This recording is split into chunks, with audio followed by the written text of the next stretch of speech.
Hello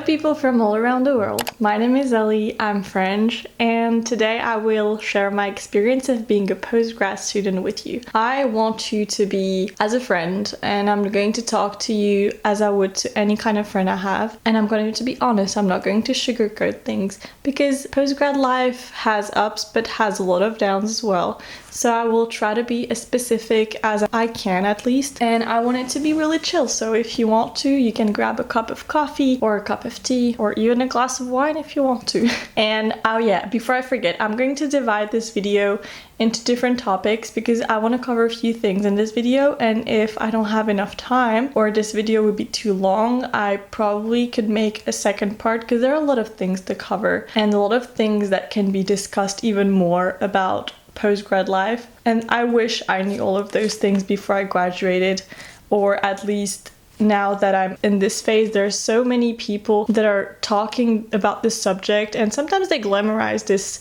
postgrad life thing, you know, with all of those beautifully edited videos, and it seems that they have a lot of money also to spend, which I would say 90% or more of the people that are postgrad don't even have money, don't even have a cool place to live. I live in a 20-meter square apartment with my boyfriend, and sometimes it is hard because everything is in the same room. My bed is in this room, my table is in this room, it's also my office, it's also the living space. So living in a tiny space like this also impacts my mental health. So I want to discuss about a few little things here. I have my notes so I don't forget anything substantial. And the things I would like to cover are money, like the fear and everything that comes with having no money, I would say, because when you're looking for a job, if you don't have any savings, you probably don't have any source of income. I would talk about fear or being anxious, comparison, comparing yourself to other people from your class who have a job or your friends who are working. Also the job hunting phase in general, which is hella scary and long sometimes, and not feeling worthy. Because as much as I think of myself as being really positive, it is very important to underline here that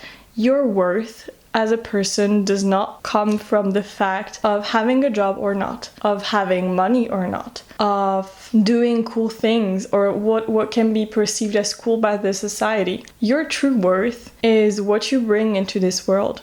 And it doesn't have to do anything with having a job or not, having a diploma or not. It is really like who you are, your essence. So it is very hard sometimes to remind myself that this phase I'm in is not going to last forever. And my worth as a person doesn't come from having a job or not. And I'm trying to remember that every day and to remind myself of that even when it's hard. So if you need some kind of motivation or to hear it from someone, I want to tell you that you are worth it. It's not because you don't have a job or you feel lame that you don't have any worth or anything to add to this planet. You're valued as a person for who you are and whatever you bring into this world. So please have this in mind. The first thing I want to say is that every person is different. Even if you know it, it is important to say it. I personally live in France. I graduated from a master's degree in pharmaceutical management. So you cannot really compare your experience to mine or to someone else online or to someone else in general in real life, to your friend, to your mom or whatever. Because there are a lot of factors that vary when it comes to someone's experience. For me, for example, what impacts my well-being and my job hunting is, for example, where I live. I live in the city of Lyon in France. I live in a 20-meter square apartment, which is super tiny. So some days I feel like I'm going crazy because I live literally in a box, in a shoebox. I have been in this shoebox for almost 5 months every day. Even though I'm going for walks, even though I'm going to see friends, I still spend most of my time alone in this shoebox. I have a boyfriend and we live together, so for some people it might be harder because they might not have the same social support. They might have a few really good friends but not have anyone at home or someone who really motivates them or help them when they're feeling bad.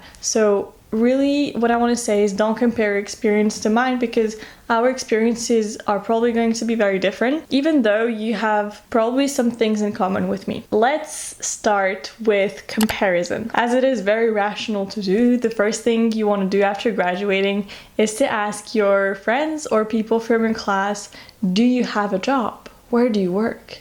How much do you make? Do you like it there?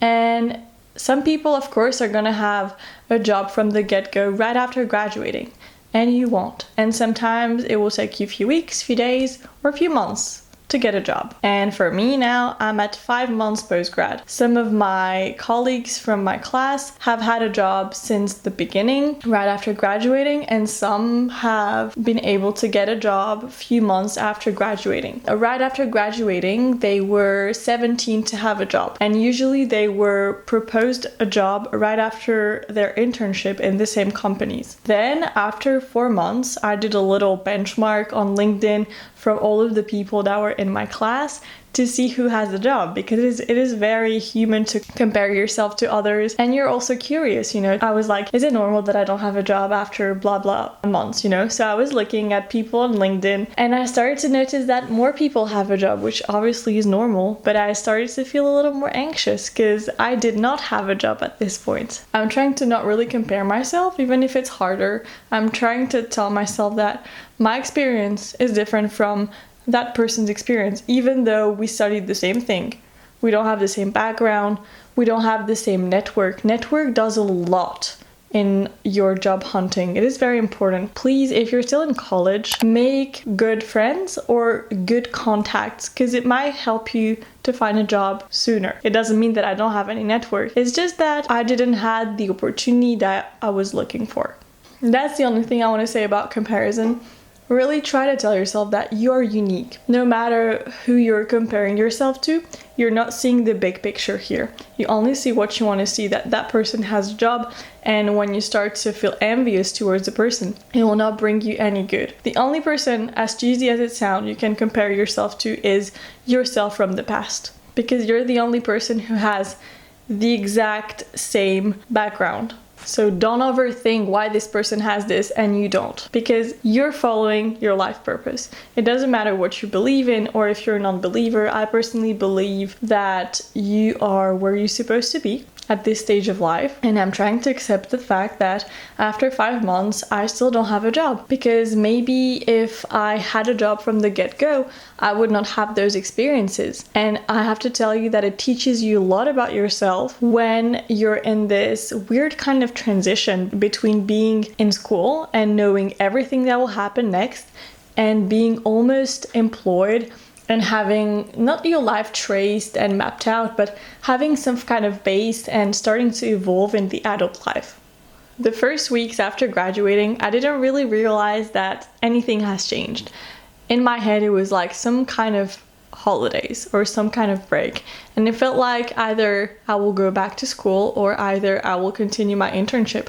And it took me honestly about a month and a half to realize that I was just done with school, done with exams for good, done with going to this campus I was in and seeing all of those people every day. It took some time to realize that now I could basically do anything and at the same time nothing. What I decided to do, I graduated at the end of September. I was like, okay, it's now or never. I will take a month and I will go see my family in Slovakia, because I was not born in France, I was born in Slovakia. So I decided to go and see my family, to spend some time there, and I was not really overthinking the job hunting phase. I really tried to enjoy my family, enjoy my grandparents who are old, and you know, after all, life is not endless, so enjoy the people that you have around you. And this is what I just did for the month. I enjoyed the food, enjoyed my family, slept in, read some books, watched tons of movies and TV shows, and then I came back to France, where I live with my boyfriend and where my life is. And it hit me kind of hard, because then I was like, oh my god, from tomorrow I need to start job hunting hunting, sending applications, looking at job offers, and I have to put myself back into the rhythm because I'm a really organized person, even though sometimes I lack discipline. For example, when it comes to sport, working out, I'm super bad at having discipline in that, but I'm disciplined in other things. I just started job hunting like crazy for the few first weeks, and then after a few weeks, the answers from the companies I send applications to were starting to answer either yes, they want to have me on a job interview, or no. And for the majority, it was a big no. And then when you receive all of those no's at the same time, it's overwhelming. And you feel like your worthiness and your value as a person is below the ground. It was just a phase. And then in December, I stopped job hunting because in France, people are getting very lazy in December and they're starting to think about Christmas and the holidays, and they don't really recruit at that time. So I decided to just enjoy some time with my family, with my friends, and I started job hunting again in January. And then since then, I've been just job hunting and doing other things.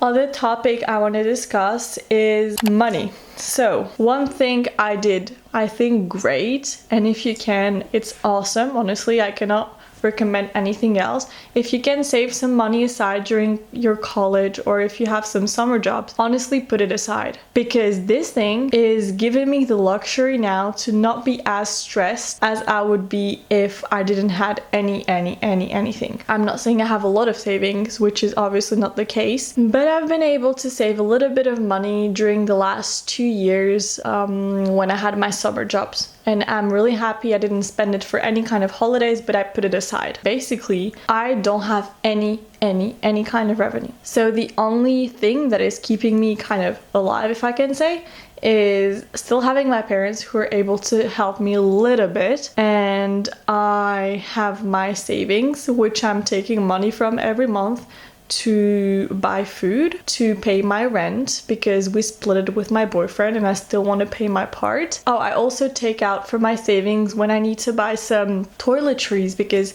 there are things you still have to spend on even if you try to minimize your costs. So there are still things you need to spend on. And I also try to spend a little bit on entertainment, because you cannot just live in your apartment for months without seeing people and at least going out for a coffee or two, you know?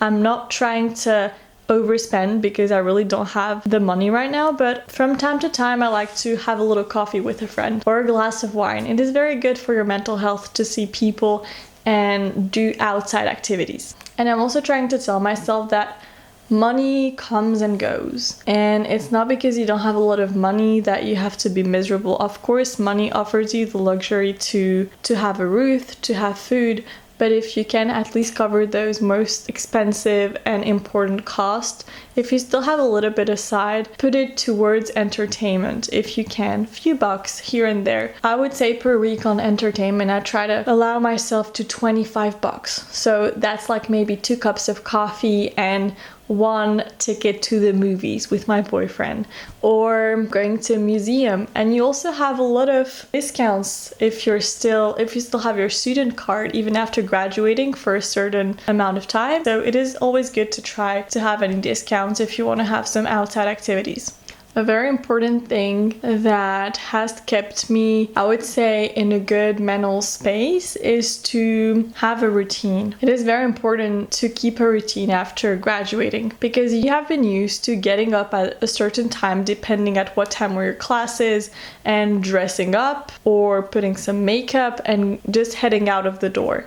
And the first month after graduating, I have tried to be like Bridget Jones in my joggings and no makeup on, with a bun on my head and a messy apartment. But I can tell you that I felt miserable and I felt so unmotivated. It was actually very scary for me to feel that way. I felt like I was not handling my life.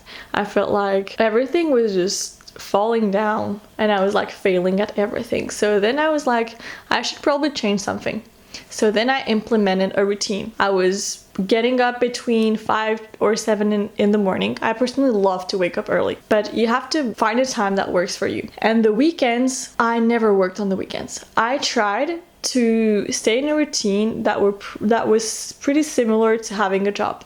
So you work from Monday to Friday and you have your weekend off. And that's exactly what I did. And for the other tips that I would give you, except having a routine, let me see, because I wrote them down. So you have having a routine, dressing up, eating proper food. It doesn't mean spending a lot on food, but feed yourself correctly. Because how do you want to find a job if you feel miserable? And the most important thing that will give you fuel or motivation is how you feel from within.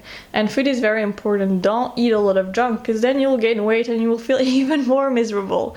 Try to nourish yourself with kind of healthy things, even though you can't always eat healthy. Try to move your body. This is very important. Even though I haven't been really into workouts, and I should probably get back into working out, I have this rule since I'm unemployed. It is my bread mission, I call it. So even though I know it is important to go out for my mental health, because there are some days I don't see any friends except my boyfriend. So I try to go out once a day, every day. And I call it the bread mission. You find the closest bakery to your place and you tell yourself that this is your daily goal. Every day you have to get your bread. So even though some days I really didn't want to go, I was going into my sweatpants and my jacket and I looked like trash, I was still going out because I had to buy my bread. And usually I try to go for walks every day, at least 20 minutes. So what I have found that works really nice for me, it is to put a podcast before I head out of the door. And usually a podcast is about 40 minutes to an hour, and I tell myself that before the podcast is not finished, I cannot come home. So it pushes me to stay outside, and it actually works really nicely. Or I listen to some music, but usually I do podcasts. Another tip is, especially if you live alone, or even if you live with your boyfriend, it is very important as a person, as an individual, to keep seeing people. Keep seeing your friends. I try to schedule at least 3 times per week some kind of activities with my friends, and usually they are very cheap activities because I don't have money to spend, but sometimes it is just to go for coffee with a friend, and that costs $4, okay? Because out of my allowance per week, I try to have a coffee with a friend during the week, and sometimes we're having board games night with a glass of wine. One person buys the red wine bottle and it costs, I don't know, $7, and you split it for 3 people. You just have your glass, you spend some good time, you laugh with your friends. And this is something that is amazing because it puts you in such a good mood to see the people that make you laugh, people that understand you. And your friends are, even in those hardest times, they will motivate you. So surround yourself with really good people. And my last tip, if I can say, is stay curious. Even though you need to find a job at some point, you have to have an activity that is only for you. If you like reading, take some time to read during the day, because when you'll have a job, it won't be the same. You'll work from 9 to 5 or even later, and you won't have the time to read anymore. Or go just, I don't know, for a run if you like running, which I hate running.